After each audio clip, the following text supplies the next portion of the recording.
example, uh, hi, good evening everyone. Today would be the seventh information session on ecosystem. Today we will be studying, we will be trying to know something connected with the nutrient, nutrients cycling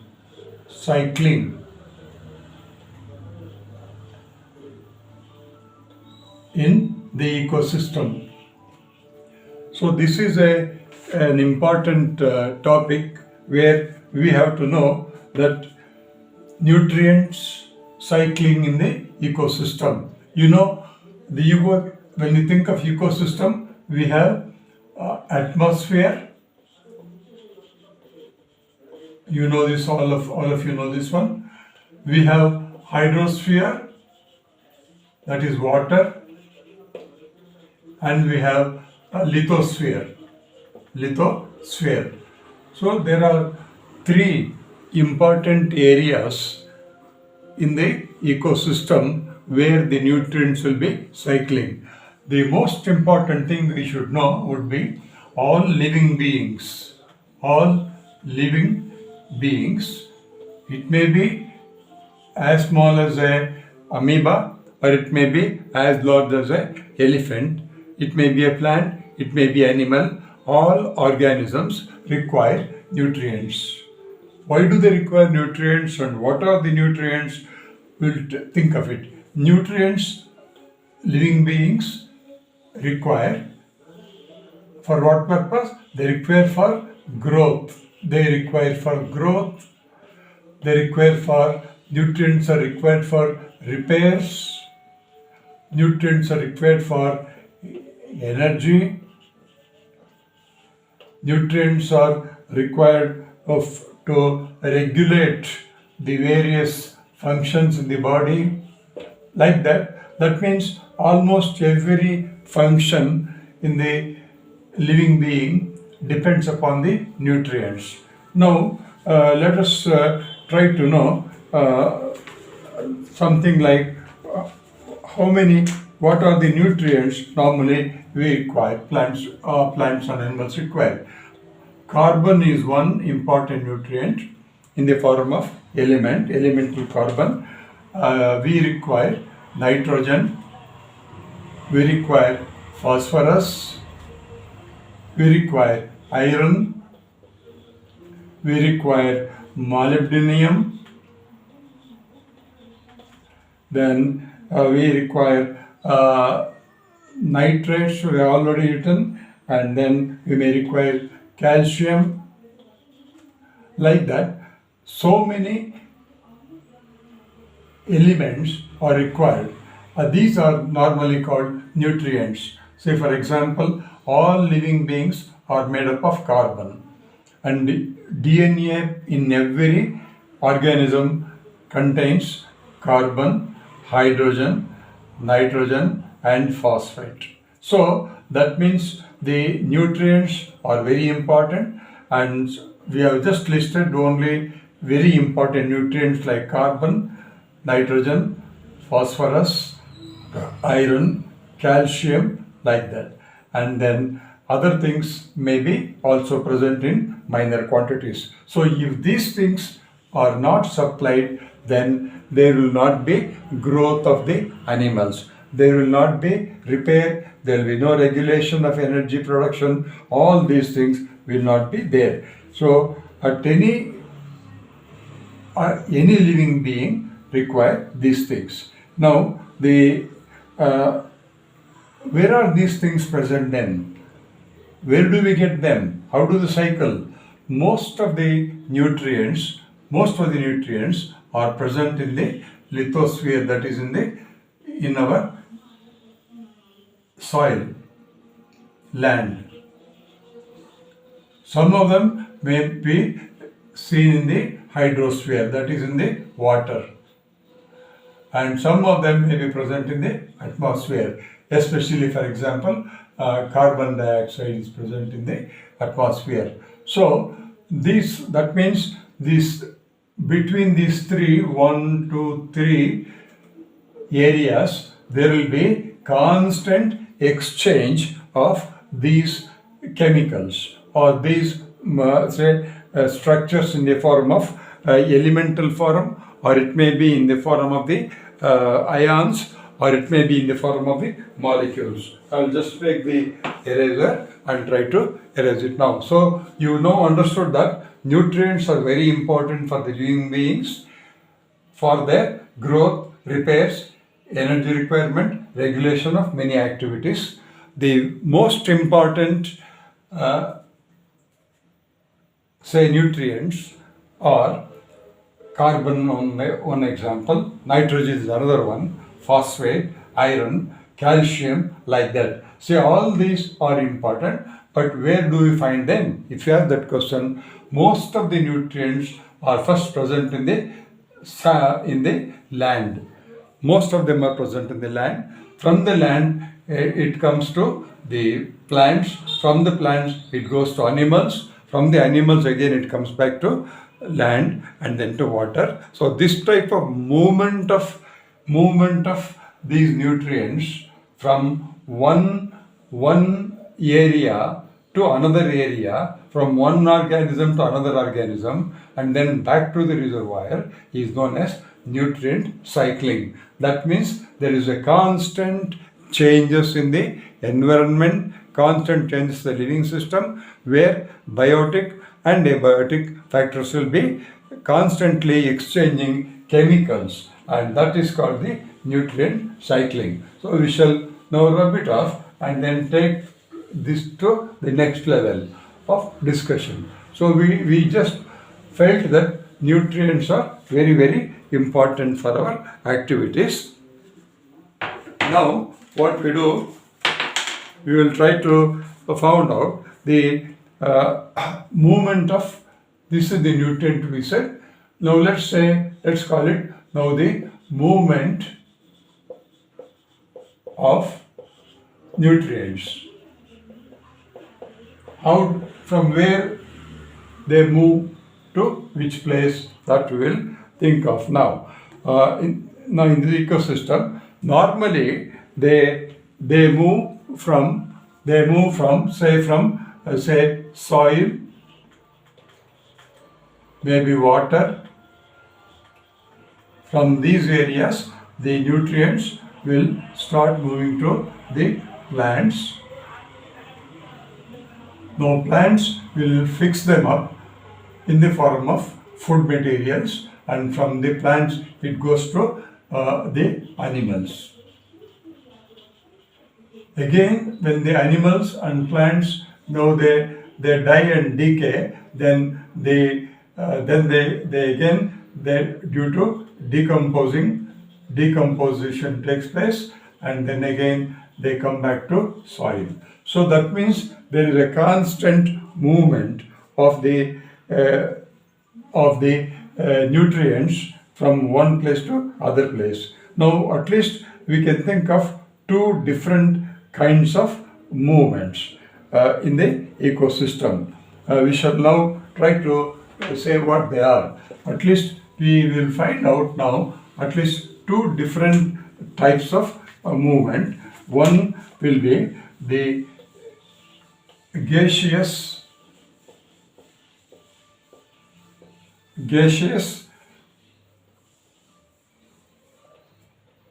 nutrients, one, and the second one will be, we can say, that will be sedimentary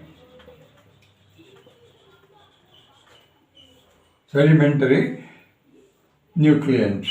So there are two different things we can look into. One is the gaseous type, second is the sedimentary one.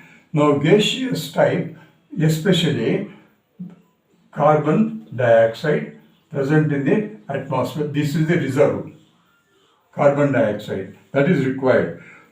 From carbon dioxide is required. In the sedimentary is concerned, that will be in the Earth's crust. That means what we already discussed in the lithosphere. Earth's crust contains a large number of nutrients. Now, the first thing we will try to say once again that is most of the nutrients will be seen as the sedimentary nutrients that will be in the Earth's crust, may be dissolved in the water, in water. That means the lithosphere and the hydrosphere may contain, and then come to gaseous one, we come to atmosphere. So these are the three areas where the nutrients will be moving from one position to other position. Now today we will take up the one important nutrient. You already studied some in the lower class, especially in the 11th standard. You must have studied the nitrogen cycle. Today we shall try to look at what's called the carbon cycle. We shall try to look into this carbon cycle.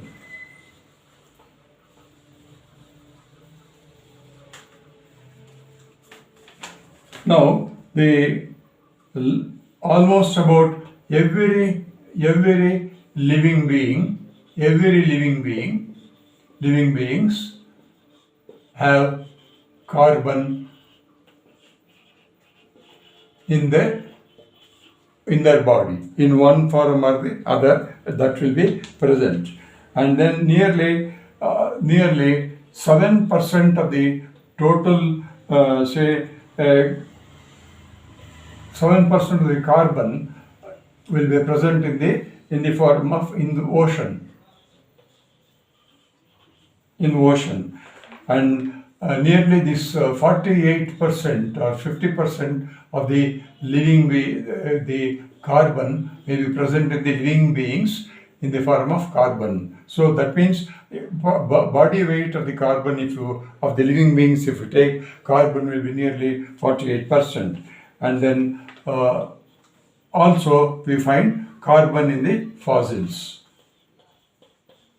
So carbon is found in almost every part of it. Now we shall try to find out how the carbon moves from one place to other place. We shall just look at the carbon cycle. Now let's say that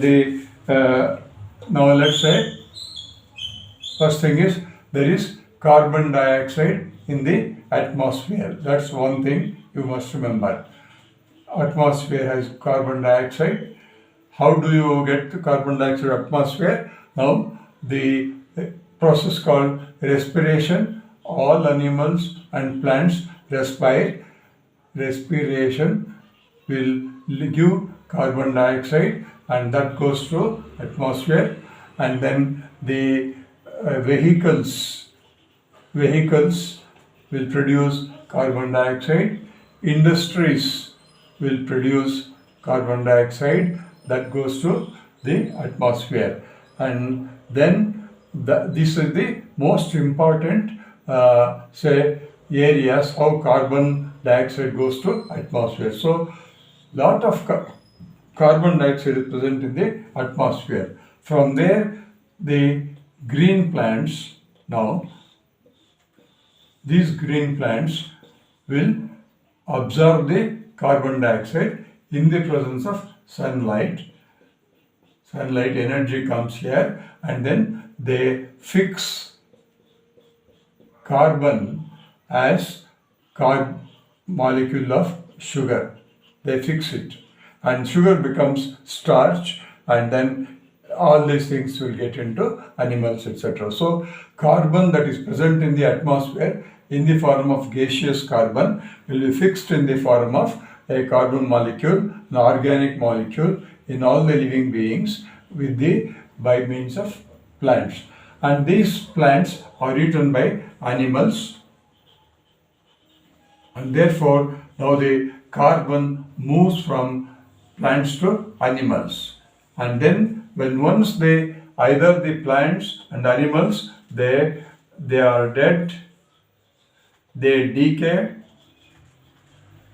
When the dead and decay happens, again carbon comes back to soil. So this is a kind of a cycle called a carbon cycle, and then carbon also that is present in the water, and that is in the hydrosphere. Hydrosphere, that is water. You know that Earth is covered by almost about 75% by water, and this water also will have some dissolved carbon dioxide. So the nutrient carbon normally will be in the form of gaseous one, and that gaseous carbon comes to all the living beings with the help of plants, by means of carbon fixation, what you call the photosynthesis. So this is the carbon cycle. That means carbon is able to move from the gaseous state to the organic state. From there it goes to animals. From animals, once again, when the dead and decaying takes place, it comes back to soil in the form of organic molecule, and that is again broken down by means of the decomposing organisms, and they decompose that into carbon dioxide, and that gets dissolved in the water. So this is how the carbon cycle takes place in the ecosystem. So now we know that every living being requires carbon. That is, without carbon, animals cannot live, and the entire structure of the organism depends upon the carbohydrate. If you look at the cell, or if you look at the tissue, or if you look at any part of the living organism, it may be plant, it may be animal, or anything you look at it, that will contain carbon in the form of organic molecules. The next one we will be talking will be phosphorus cycle.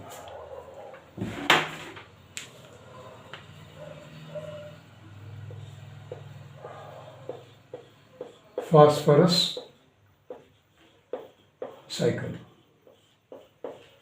So this is also very important element, because if you look at any organism, the DNA contains phosphate. Without phosphate, DNA cannot exist. Even DNA, RNA, all these things contain phosphate. So phosphate is one of the essential nutrient that is required by all the living beings. Most of the biochemical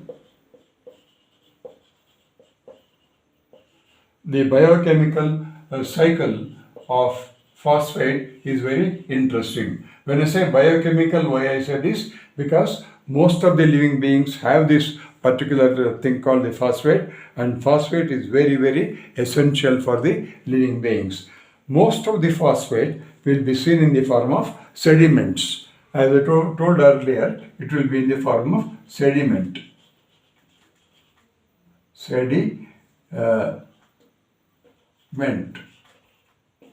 That means in the rock, in the soil, that is in the soil may be deep inside, it will be present in the form of sediments, maybe in the form of rocks to begin with. And this particular phosphate present it will be called phosphate. We have to think of it now. These phosphate ions will be present in the rock, and due to water, they will be dissolved, and then the plants here may absorb the phosphate. Plants first absorb that, and then plants fix the phosphate along in the form of cells. In all cells there will be phosphate. Then there may be other areas like like the hill or the rocks. These rocks, due to weathering, that means due to sunlight, heat, then temperature, maybe water, all these things will break down this rock into phosphate, and when rain comes, these phosphate molecules will come back to, it's called leaching takes place. By leaching, they come back to earth and get into the soil again. So that's how the phosphate goes on. When once the organisms die, there will be decay of the organism, and the decaying of the living beings also will produce the phosphate. The phosphate again comes back. That means to say the phosphate that was present in the rock or in the form of sediments will move to the plants, and plants take the phosphate and fix them up in the form of food materials, and this food material is taken by the animals.